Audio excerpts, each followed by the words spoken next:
everyone. I'm trying to get this video out to you a little bit earlier this week. As promised, I have a class of minis for you and a class of Arabians. So we won't have time when we meet on Saturday to really go over reasons, but I'd like you to practice anyway. And then I'm going to send you a link to some Google Docs, and that will kind of help you set up reasons. I will print out the reasons format that Pam would like you all to use on Saturday. So we'll talk a little bit more about that at the end, but let's get started. These are aged mini geldings. So here we go. Number 1, 2, 3, 4. 1,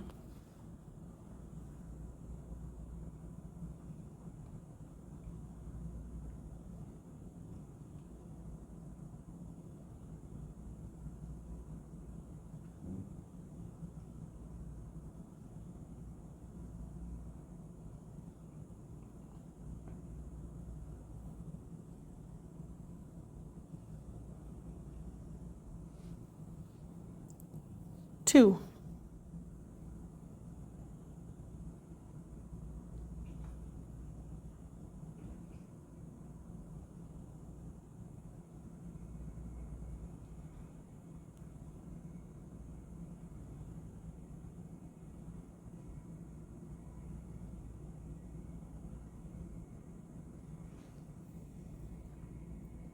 3,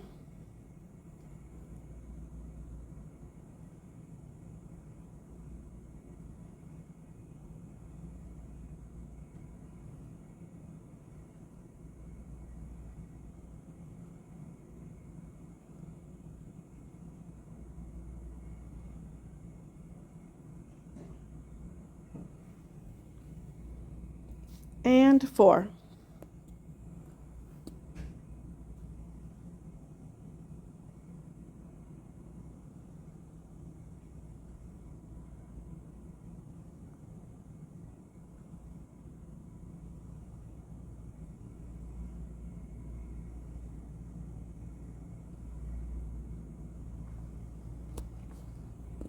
Okay, and once you've placed your class, remember that we're going to be using a note format where you're taking each horse by number, 1, 2, 3, and 4. On one side, you're writing the things that you really like about them, and the horse that you write the most good things about should be your first place horse, and then you write the things that you don't like about them, the faults, and the one that has the most of those should be your last place horse. If you have no other, if you don't have a really gut feeling about it, just look down at your notes and who did you write the best things about and who did you write the worst things about. This is a tough class. And again, we have all different types. So I think that we have a top and a bottom pair. That's pretty obvious in here. Well, I shouldn't say pretty obvious. There's things to like and dislike about most of these horses. So I would start out the class most likely with horse number 2. And I grant that he is a little bit long in his back in comparison to the rest of his body. So if you put horse number 3 ahead of him, I'd be okay with that. Horse number 3 has a few problems with his top line. Probably a little bit more age. He doesn't tie as nicely in the loin as number 2. I'm not going to go into a lot of details on this because we've got a lot to cover. But that would be the reason, basically, is that 2 looks more like a small horse. Slightly out of proportion in the length of his back, but this horse is also slightly out of proportion in the shortness of his neck and thickness of his neck. He's also not as clean in his front legs, as you can see. He stands a little bit over in his knee, a little bit coarser legged. Some splints maybe on his back legs, which really shouldn't be a big issue for us, but I'm sorry, it isn't an issue when you're judging, because we're supposed to judge them as sound. However, we do want to bring that up in our reasons if we see, blemishes and that type of thing. That could be coloration on him. It could be the hair, because he looks a little bit coarse-legged here as well. So anyway, that would be my top pair. Then I would move on to this number 4 horse.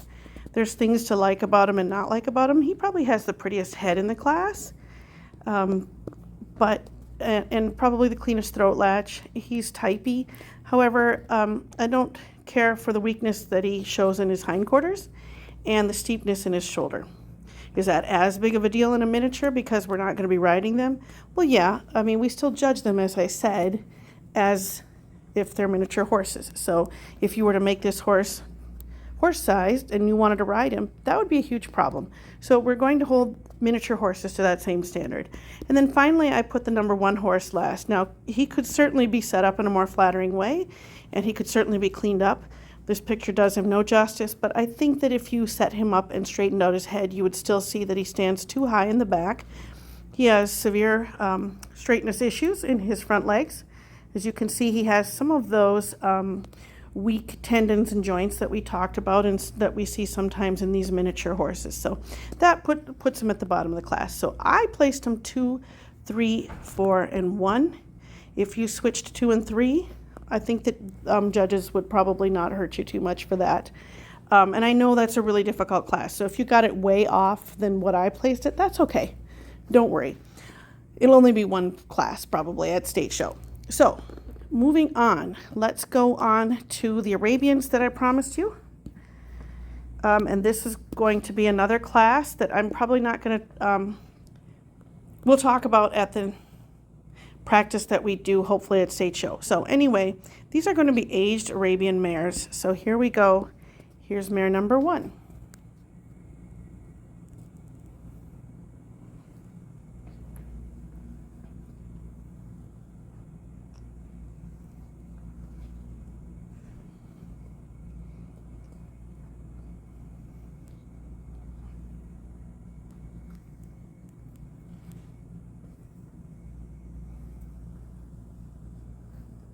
Number 2.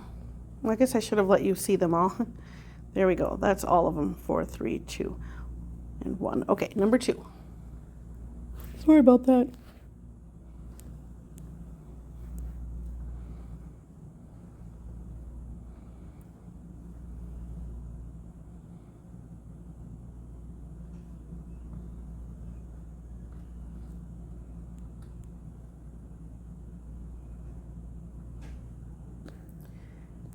Number 3.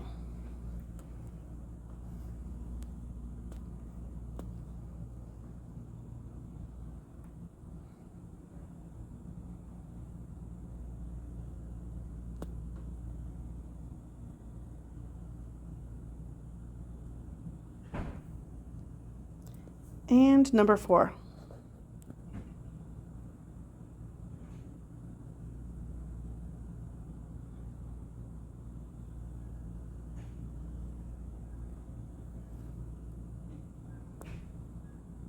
I'm standing in a conference room at work that I don't know if somebody's going to come into any second, so that's why I'm kind of rushed. So I apologize. Okay, so 1, 2, 3, 4.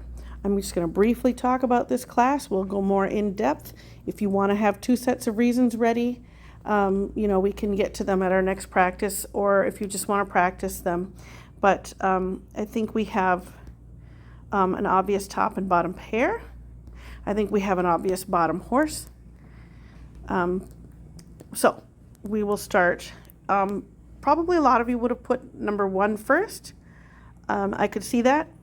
I put number 3 first, followed by 1, then 2, and then 4. I don't think we need to go into a lot of detail about 4. There's a few structural flaws with this horse, which not only dumps her way to the bottom as far as conformation, but it throws off her balance, as you can see, and she really, really lacks type. We have a lot of issues here, and I'd love to hear more about what you have to say about this horse and your reasons. So why, and then I think 2, no serious conformation flaws, but she does not look like an Arabian. I would maybe call her a half Arabian, but I checked. She is registered and has 2 Arabian parents. So this is a registered purebred Arabian, just not the type that we'd want to see. So then why 3 over 1? Well, for me, I grant that number 1 had a more elegant neck, feminine head, She was very long-legged. She looks very athletic. She has a flat croup. However, I don't care for the muscling and angulation of her croup and her hindquarters.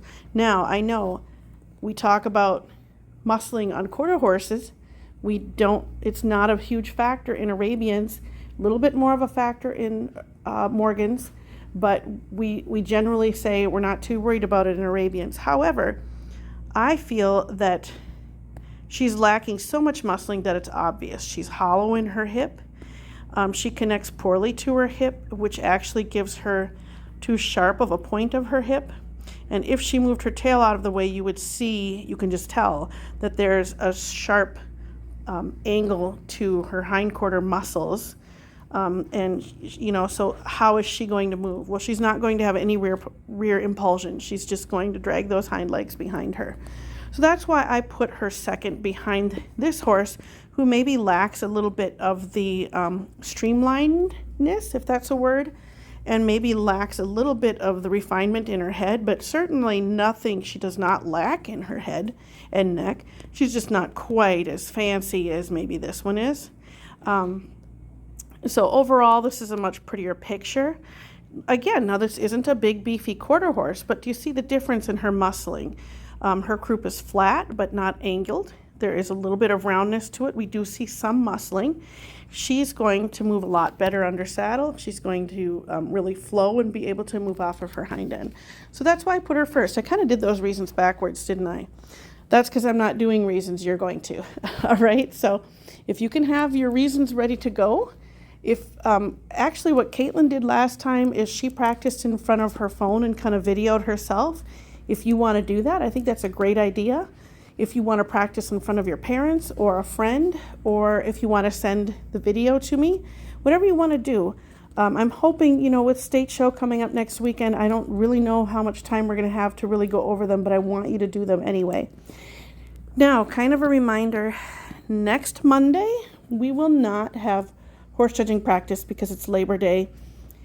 So we're not going to be having horse judging practice, and then you all go to State Show the following Monday. So we're going to try to gather everybody at State Show, hopefully Saturday, because that's kind of the least stressful day, I think, as far as pleasure and games go.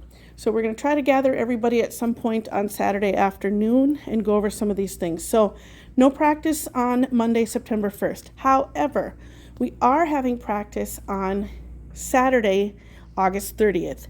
So I will send a text to the parents and to this group reminding you that we are meeting at Shelley's Barn, and Delia sent the address to the group text, so everybody should have it. We're meeting at Shelley's Barn at 4 o'clock. They're planning on about an hour and a half. They're going to be doing a few halter classes for us. They're going to do some Western and English rail classes, and then hopefully, if there's time, a pattern class so we can practice scoring, a real live class for those of you who haven't had a chance to do that yet. Pam has also requested that you guys use her format that she introduced to you last fall. I know there's a couple of you who are new this year who haven't used that format yet. That's okay.